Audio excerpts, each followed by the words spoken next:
Innal hamdalillah nahmaduhu wa nasta'inuhu wa nastaghfiruh wa na'udzu billahi min shururi anfusina wa sayyiati a'malina. Man yahdihillahu fala mudhillalah wa man yudlilhu fala hadiyalah. Ashhadu an la ilaha illallah wahdahu la syarikalah wa ashhadu anna Muhammadan abduhu wa rasuluh. Qala Allah Ta'ala fi tanzil, ya ayyuhallazina amanu ittaqullaha haqqa tuqatih wa la tamutunna illa wa antum muslimun. Allahumma salli ala Muhammad wa ala alihi wa sahbihi wa man tabi'ahum bi ihsanin ila yaumiddin, amma ba'd. Alhamdulillah, segala puji dan syukur kita panjatkan atas nikmat yang Allah berikan. Salawat serta salam kita panjatkan kepada junjungan kita, teladan kita, yang kita hidup di bawah tuntunan Rasulullah Sallallahu Alaihi Wasallam. Pada pertemuan perdana ini Pak ya, Masya Allah, Alhamdulillah bisa ketemu sama teman-teman dari Isuzu. Masih grupnya Astra ya. Anak dulu zaman waktu di UI itu udah kayak bedol desa tuh, teman-teman masuk ke dalam Astra. Ada yang di Toyota, ada yang di Isuzu. Masya Allah. Semoga Allah jaga kalian semua dalam kebaikan.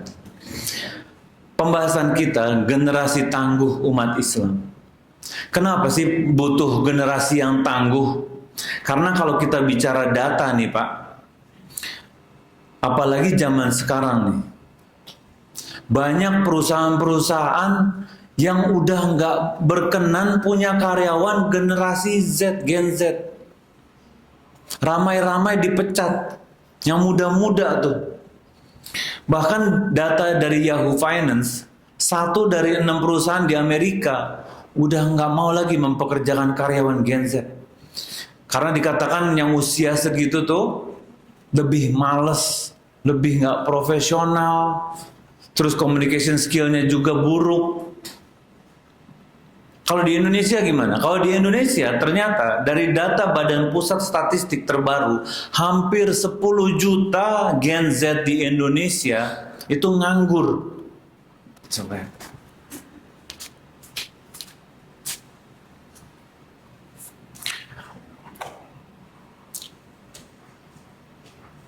Karena apa? Karena menurut ahli psikologi Indonesia dikatakan Gen Z itu kurang disiplin.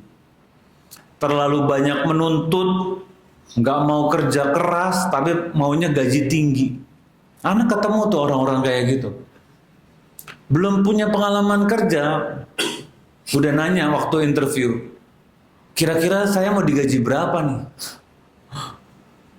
Skillnya belum ada, experience-nya belum ada. Nah ini yang bahaya. Terus bagaimana dengan kita? Karena kebanyakan kalau pemuda muslim yang lagi mulai menata kehidupan, berusaha menciptakan work-life balance. Bagaimana kita kan kerja sambil mengejar cita-cita kan? Apa cuma sekedar kerja? Kan enggak. Pasti kita bekerja punya cita-cita.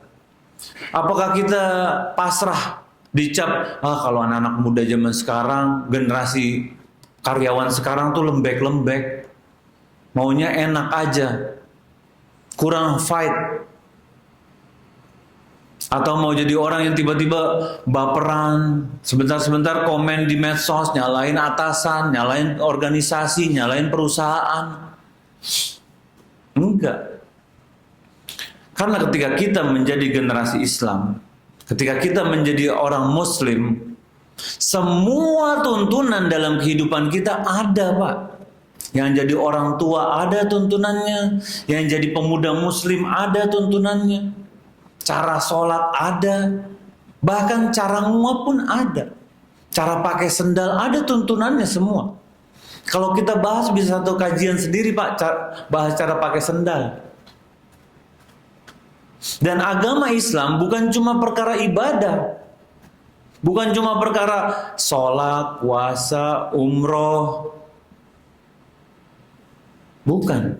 Islam itu cara hidup. Kalau kita tidak menjadikan Islam sebagai cara hidup kita nih, bermasalah. Bagaimana sikap kita sama orang tua, ada fikihnya. Bagaimana sikap kita sama teman-teman di kantor, ada caranya. Bagaimana bergaul dengan tetangga, sampai hukum waris yang orangnya yang memiliki harta udah jadi mayit itu ada aturannya dalam Islam. Karena semua bersumber dari Al-Quran dan perkataan dan perbuatan Rasulullah SAW.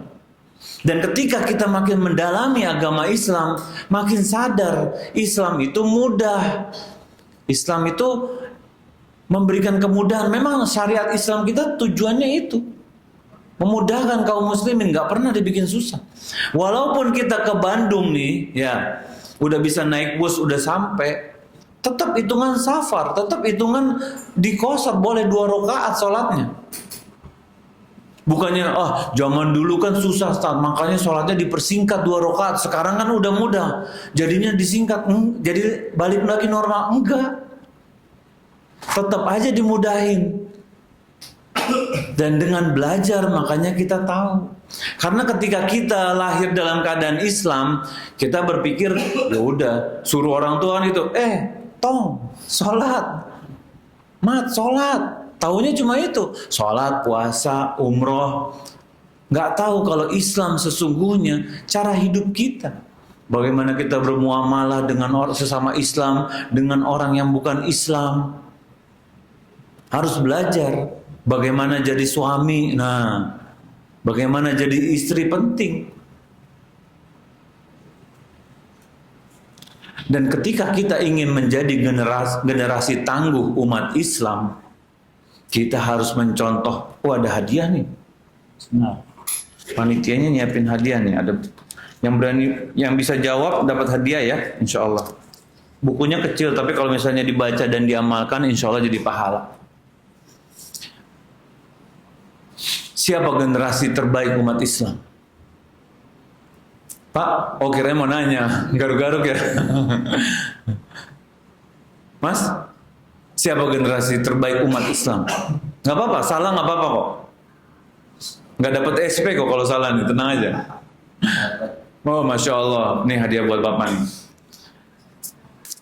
Keutamaan sabar. Nanti aja, habis kajian nanti diingat nih, diambil ya nanti ya.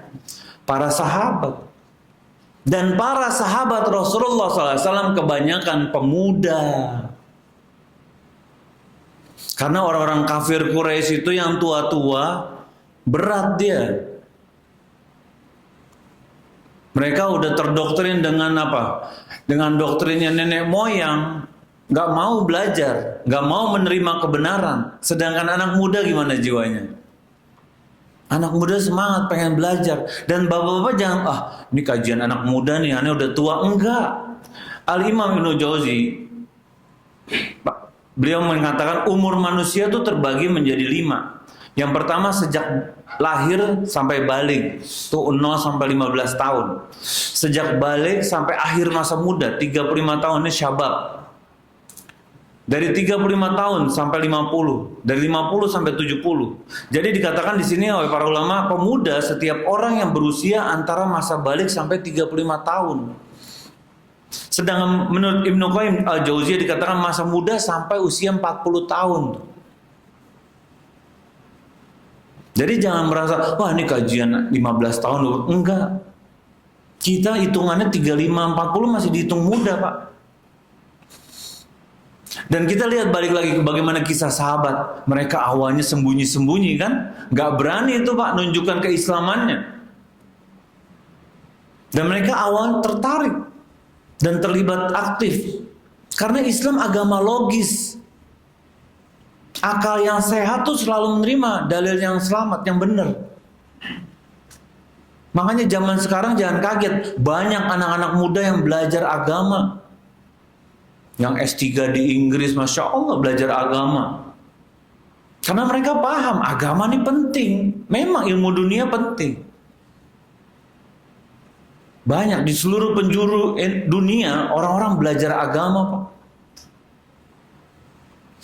Sebagaimana kita ketahui, 21 orang sahabat berusia muda, 15 sampai 30 tahun. Kalau kita lihat bagaimana Ali bin Abi Thalib masuk Islam usia 10 tahun. Masuk Islam 10 tahun. Usia 23 tahun ketika Rasulullah SAW akan hijrah ke Madinah, diminta apa? Diminta tidur di ranjangnya Rasulullah SAW. Udah tahu nih orang kafir Quraisy akan datang, akan membunuh Rasulullah SAW. Ali bin Abi Thalib radhiyallahu anhu, apa yang dia katakan? Tidak gitu. Yang lain aja Rasulullah, itu mungkin kita kali ya. Enggak. Siap dikasih tugas, tidur di ranjangnya dengan selimutnya Rasulullah SAW. Tahu bakalan orang kafir Quraisy datang, siap-siap ngebunuh dia, tahu dia. Bukan kaleng-kaleng ini. Pede, berani, siap mati membela Rasulullah SAW. Belum lagi Bilal bin Rabah, usia 30 tahun, termasuk orang yang pertama masuk Islam. Budak, rendahan, hina, sampai disiksa, dijemur, dilempar batu. Tapi nggak ngeluh tuh. Tetap bertahan dalam keislamannya. Bukan pemuda biasa. Sa'ad bin Abi Waqqas usia 17 tahun. Masuk Islam usia 17 tahun. Orang termasuk 10 orang yang dijamin masuk surga. Dan dikatakan pertama kali dia melesatkan panahnya di jalan Allah. Kalau dia melesatkan pertama panahnya, berarti kan masih muda kan? Makanya ketika kita mempelajari kisah-kisah sahabat, kita harus paham kalau para sahabat ini bukan pemuda biasa, pemuda tangguh. Karena kaum muda selalu berada di garis terdepan membela ajaran agama Islam. Maka kita jangan sampai menjadi pemuda yang punya mindset yang salah. Yang mengatakan, udahlah Ustaz, nggak apa-apa. Kita jadi pemuda biasa aja. Usia kita kan memang usia ABG nih, masih ababil. Masih labil kita nih Ustaz. Kita masih banyak maunya, kita masih pengen ngejar dunia Ustaz. Nanti aja kalau udah tua baru mikirin akhirat. Itu kata-kata pemuda. Apalagi kadang ada baju ya, apa tulisannya? Muda, apa sih? Muda foya-foya ya? Muda foya-foya apa? Tua kaya raya ya? Mati masuk surga, itu salah semua itu. Gimana ceritanya muda foya-foya, tua kaya raya itu gimana ceritanya? Apalagi foya-foya dan masuk surga. Jangan kita percaya sama doktrin-doktrin seperti itu. Itu menyesatkan. Ada yang mengatakan, aduh Ustaz, anak yang penting kerja di sini jadi karyawan, dapat gaji, makan, anak istri pulang, udah hidup gitu aja Ustaz. Oh, Ustaz suruh mikirin umat, gak usah deh. Itu yang lain aja katanya. Bayangin kalau para sahabat seperti itu zaman dulu. Kurang lebih 1400 tahun yang lalu para sahabat mengatakan seperti itu. Seperti ngelesnya kita ketika diminta, ayo kita harus membela ajaran agama Islam. Apa yang dikatakan kalau misalnya disuruh tidur di ranjangnya Rasulullah SAW? Jangan deh, jangan ana, yang lain aja. Ana cuti dulu ya, cuti dulu katanya. Kalau semua sahabat punya mental seperti zaman sekarang, kebanyakan orang merasa bahwa hidupnya hanya untuk perkara dunia dan perkara umat yang lain aja, ajaran Islam gak bakalan sampai pada kita, Pak. Diajak perang sama kaum kafir Quraisy, kalau zaman kita, oh Anda gak bawa perlengkapan nih, lain kali aja. Itu kalau kita tuh, Anda kayaknya kurang nih. Istri minta anterin ke pasar. Kalau kita gitu kali ya Pak. Mau diajak perang nganterin istri. Oh anak mau les futsal nih, nggak bisa perang dulu. Itu realitanya. Kita lihat anak muda zaman sekarang, saat ada tamu, cuek tuh, nggak menegur, matanya ke HP, ngurus KTP, ngurus paspor, orang tuanya diminta. Dia di belakang aja main Mobile Legend, main handphone. Pas di sosmed, postingannya, waduh, ganyang Israel, ayo kita jihad. Tapi giliran perkara-perkara membela agama Islam, nggak maju dia. Jadi usia muda bukan perkara bagaimana kita merasa incapable gitu. Gak bisa apa-apa, gak punya pengalaman. Aduh Ustadz, Anda gak punya ilmu. Tapi Masya Allah nih, bisa ada kajian begini. Ini kan bagian berjuang di jalan Allah ini. Ikut hadir juga, Anda bisa bantu apa? Karena agama Islam ini punya hak pada diri kita. Dan alangkah ruginya ketika kita menjadi orang Islam yang gitu-gitu aja. Kita gak mau bantu, kita gak ini.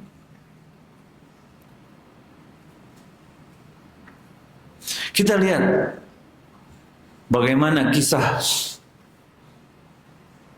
pemuda zaman Muslim zaman sekarang. Karena kalau dulu orang generasi umat terbaik Islam, Pak, perang tuh lawan orang kafir Quraisy, lawan Romawi, lawan Persia demi menegakkan agama Allah. Makanya pemuda zaman sekarang kita harus berjuang menegakkan diri kita dan mengendalikan hawa nafsu demi menegakkan syariat Allah. Kalau di usia kita, syahwat terbesar kita apa sih? Biasanya ingin sukses ya. Pengen jadi top manajemen, pengen punya rumah di Pondok Indah Bukit Golf, pengen punya mobil listrik, pengen bisa healing kemana-mana. Kadang di bayangan kita sukses itu seperti itu. Itu definisi sukses kadang-kadang sebagian orang. Tapi tahu nggak? Ternyata itu definisi sukses menurut orang awam. Iya. Karena pada zaman dulu pernah ada orang yang hidupnya sangat sukses. Lebih kaya dari Bill Gates, lebih kaya dari Elon Musk. Mungkin kalau Elon Musk lihat, gak berani dia, kaya banget. Siapa yang pernah orang terkaya zaman dulu? Paling kaya sampai bawa kuncinya itu bigol, itu persilangan kuda sama keledai. Itu baru bawa kuncinya. Siapa namanya Pak? Ada yang tahu nggak? Mana yang angkat tangan? Ini biar bisa dikasih kitabnya siapa? Nah. Masya Allah, namanya Korun dia. Pak, sampai 60 bigol bawa kuncinya. Itu baru kuncinya, belum hartanya.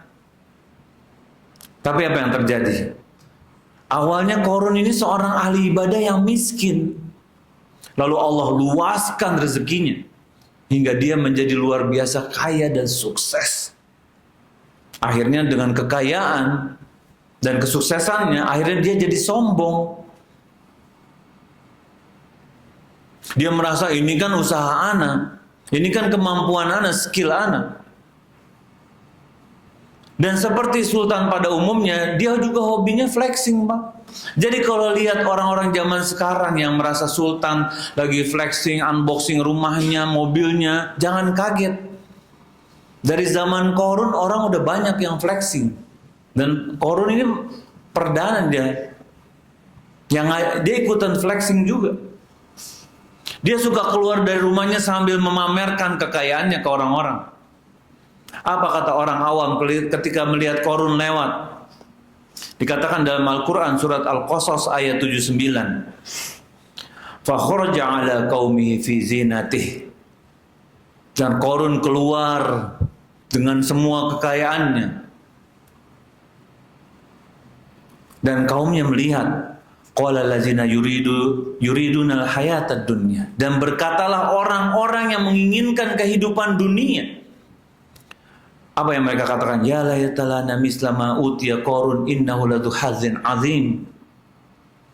Semoga kiranya kami itu punya juga seperti yang dimiliki sama Qarun. Karena dia benar-benar punya keuntungan yang besar. Jadi ketika Qarun lewat dengan hartanya, orang-orang umum sambil ngelihat sambil mengatakan, coba kami juga punya harta seperti Qarun. Kalau dulu Qarun sambil bawa bigol, sambil emas, permata, berlian. Kalau zaman sekarang apa? Mungkin bawa mobil Eropa, ya kan, pakai jam tangan miliaran, pakai iPhone boba, taruh tisu di bawahnya biar kelihatan,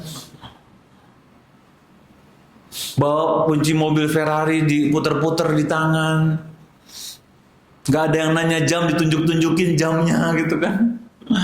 Oh, jamnya mahal, puluhan miliar katanya. Yang perempuan mungkin bawa tas Hermes Kelly kali ya, dipajang, ditaruh kalau lagi makan. Ini kresek Indomaret geser, tas mahal nih. Itu flexing zaman sekarang. Apa kata orang berilmu tentang Qarun? Allah katakan dalam ayat berikutnya, wa qala allazina utul ilma, dan berkatalah orang-orang yang dianugerahi ilmu, wailakum, celaka kamu, sawabullah khairun liman amana wa amila salihan, bahwa ganjaran dari Allah lebih baik bagi orang-orang yang beriman dan beramal soleh. Nah, sekarang kita tanya sama diri kita.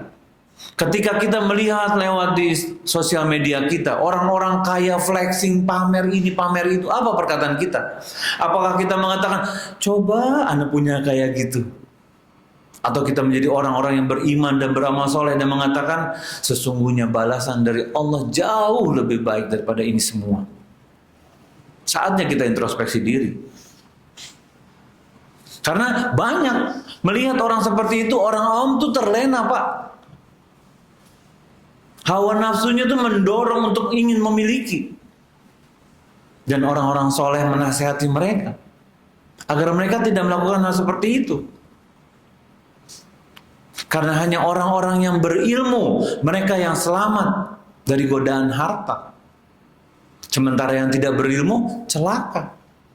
Kita lihat zaman sekarang, orang-orang berlomba-lomba menumpuk harta. Yang tadinya ngontrak kecil, pengennya ngontraknya agak besar ya. Setelah agak besar, bosan jadi kontraktor. Maunya jadi apa? Punya rumah. Punya rumah. Rumahnya berapa yang paling kecil? Tipe 27 ya? 30? Hah? 21 ada? Masya Allah. Itu yang mau ke kamar mandi tinggal ke sana, ya, mau ke dapur tinggal ngambil gelas, nggak geser-geser duduknya. Udah punya tipe 21. Ah, kayaknya oke nih punya yang gedean dikit. Pengen punya gedean. Nanti setelah itu pengen tingkat. Setelah tingkat pengen ada parkiran mobil. Setelah ada parkiran mobil, ada mobilnya. Terus Pak, nggak ada ujungnya.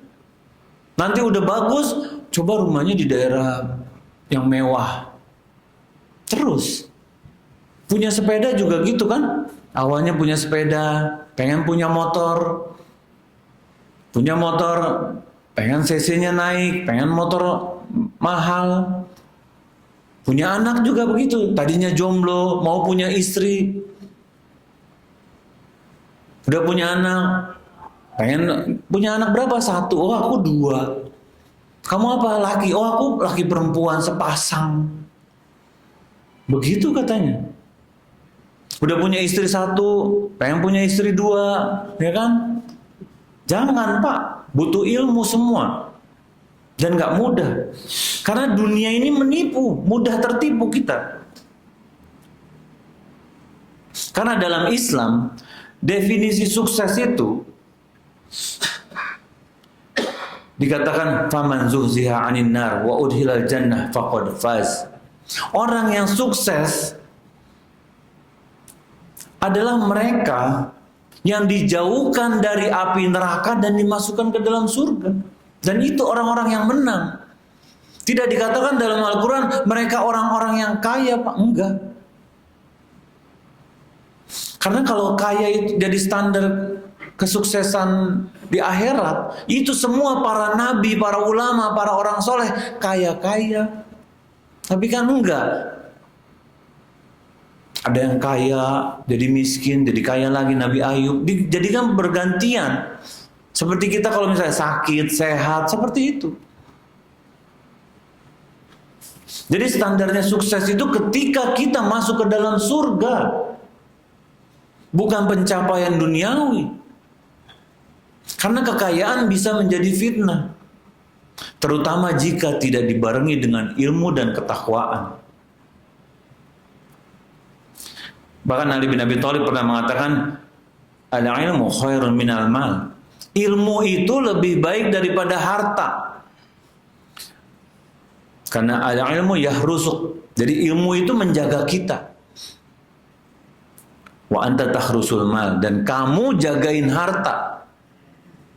Bisa dipahami nggak? Jadi kalau kita punya ilmu, dia nggak akan menjaga kita nih. Misalnya ada perbuatan yang dilarang sama Allah, dengan ilmu kita, jangan, itu dosa. Kita nggak kerjain. Oh, ini perintah Allah. Oh, ini bulan Rajab, perbanyak amal soleh. Kerjakan. Oh, sebentar lagi Ramadan. Oh, Sya'ban, banyak manusia lalai di bulan Sya'ban. Tambah amal soleh, perbanyak puasa. Itu ilmu yang akan menjaga kita. Tapi ketika kita punya harta, kita sibuk jagain harta, Pak. Pernah lihat rumah orang kaya nggak ada CCTV-nya? Pernah lihat nggak? Nggak ada security-nya, pernah lihat rumah orang kaya? Nggak ada. Dia akan berusaha menjaga hartanya, bahkan manggil orang buat jagain hartanya. Pasang kamera ini segala macam. Berusaha menjaga hartanya agar tidak hilang. Padahal ketika kita pahami bahwa definisi sukses adalah dengan ilmu atau dengan masuk surga, makanya kita harus terus menambah ilmu kita. Karena dikatakan ilmu itu tanda kebaikan. Karena syahwat kita nih Pak, syahwat kita nggak suka duduk begini. Duduk dengerin pengajian. Aduh, di pikiran kita ada pekerjaan, ada ini, ada itu. Tapi sebenarnya Rasulullah SAW pernah mengatakan, man yuridillahu bihi khairan yufaqihu fiddin. Ketika Allah menginginkan kebaikan sama hambanya, Allah jadikan dia paham akan agama, Pak. Jadi kalau kita makin sering datang kajian yang dibuat di sini, makin cari tahu, pernah menyempatkan baca-baca buku agama dan punya jadwal rutin, suka baca Quran, dan kita makin paham akan agama kita, itu tandanya Allah ingin memberikan kebaikan sama kita. Tapi kalau hari-hari kita isi dengan perkara dunia, kerja, terus healing, oh long weekend nih, jalan-jalan,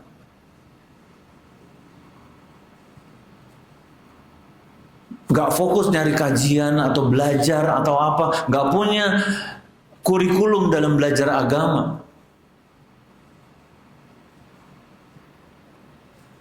Dan para ulama mengatakan jika kita memang sibuk dengan perkara-perkara yang bukan kebaikan dalam agama, ya tandanya Allah tidak ingin memberikan kebaikan sama kita.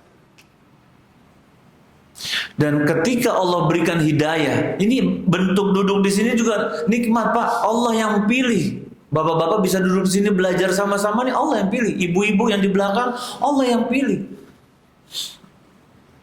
Dan ketika Allah berikan hidayah untuk belajar bersama seperti ini, kita harus syukuri dan bersyukur. Dan bersyukurnya adalah dengan menjaga hidayah tersebut, karena bisa diambil.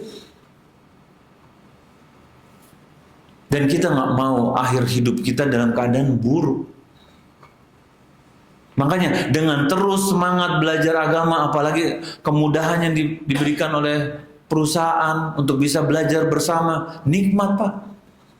Ada orang yang jalan jauh, apalagi zaman sahabat dulu, mau belajar satu hadis, jalan Pak, naik onta sebulan.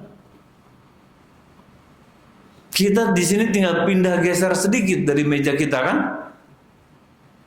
bisa kajian, alhamdulillah. Dingin, AC, karpetnya empuk. Makanya Ana mengajak diri Ana dan para teman-teman, ayo semangat. Karena jika Allah menghendaki kebaikan kepada kita, Allah jadikan kita makin paham agama kita. Sebagaimana tadi Ana katakan, Jabir bin Abdullah radhiyallahu anhu safar dari Madinah ke Syams. Perjalanan 1 bulan tuh, cuma mau dengar 1 hadis. Khawatir kalau misalnya dia nggak sempat pergi tuh, takut meninggal dia sebelum dia dengar hadisnya secara langsung. Kalau kita kadang merasa aman tuh, udahlah Ustaz, yang penting kan kita sholat nih, yang penting kita puasa. Yang bahayanya bisa jadi pelajaran agama kita belajarnya zaman SD. Belajar sholat zaman SD, belajar wudhu zaman SD. Nggak diupdate. Kerja aja SOP diupdate ya kan? Diupdate kan SOP kan? Oh ini ada perbaikan, perubahan. Oh ini improvement lagi. Oh ini biar sesuai dengan ISO. Ini segala macam diatur.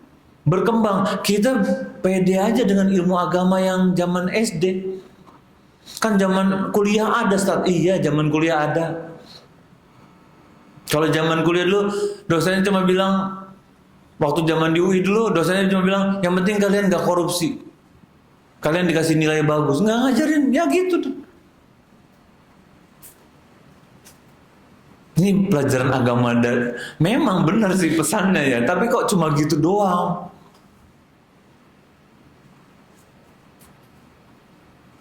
Luas ilmu agama itu, dan nggak rugi kalau kita belajar sholat lagi. Kadang kita tuh merasa pede, oh ilmu agama anu udah banyak, anu mampulah bisa semua ini. Enggak, bisa jadi ketika kita sholat ada hal-hal yang kita lupa. Makanya perlu belajar lagi. Kemarin anak ketemu teman anak baru belajar bab sholat kata dia. Baru mulai detik pertama udah salah kata dia semua. Dan dia belajar dia jadi paham. Jadi kata dia, kalau sholat dia niatnya dilafazkan dengan kencang, tapi pas takbir suaranya nggak ada. Dan dengan belajar dia jadi paham mana yang benar mana yang salah. Makanya jangan sampai kita lewat kesempatan apalagi sholat. Karena ada hadis Rasulullah SAW yang mengatakan ada orang yang sholat selama 60 tahun nggak diterima walau 1 sholatnya. Karena ketika dia ruku, sujudnya nggak sempurna. Ketika dia sujud, rukunya nggak sempurna. Kalau orang sholat 60 tahun, anggap dia balik umur 15 tahun. Berarti kan sampai usia 75 tahun kan? Berarti kan bisa dikatakan hampir sepanjang hidupnya nggak diterima sholatnya. Apakah kita mau menjadi orang-orang yang kalau kita, udahlah modal yang dulu aja, dan ketika kita di hadapan Allah, ya Allah ternyata Ana nggak belajar, dan nggak bisa kita minta balik ke dunia, nggak bisa. Makanya kita harus menjadikan waktu-waktu ini berharga buat menambah ilmu agama kita. Bekerja memang harus kewajiban bagi kita yang bapak-bapak mencari nafkah, tapi ilmu agama jangan dilewatkan. Bantu kajian apa yang Anda bisa support, apa yang Anda bisa bantu. Ada yang bikin catatan, bisa di-share, ada yang ini, ada yang bantu live. Jangan semuanya diambil cahaya, Pak Cahyo semua pahalanya diambil. Bantu semua. Kalau bukan kita yang belajar agama Islam, siapa Pak? Orang-orang di luar sana, orang-orang non-muslim mau belajar agama Islam? Enggak. Semangat kita. Dan ini buat kita sendiri, bukan buat orang lain.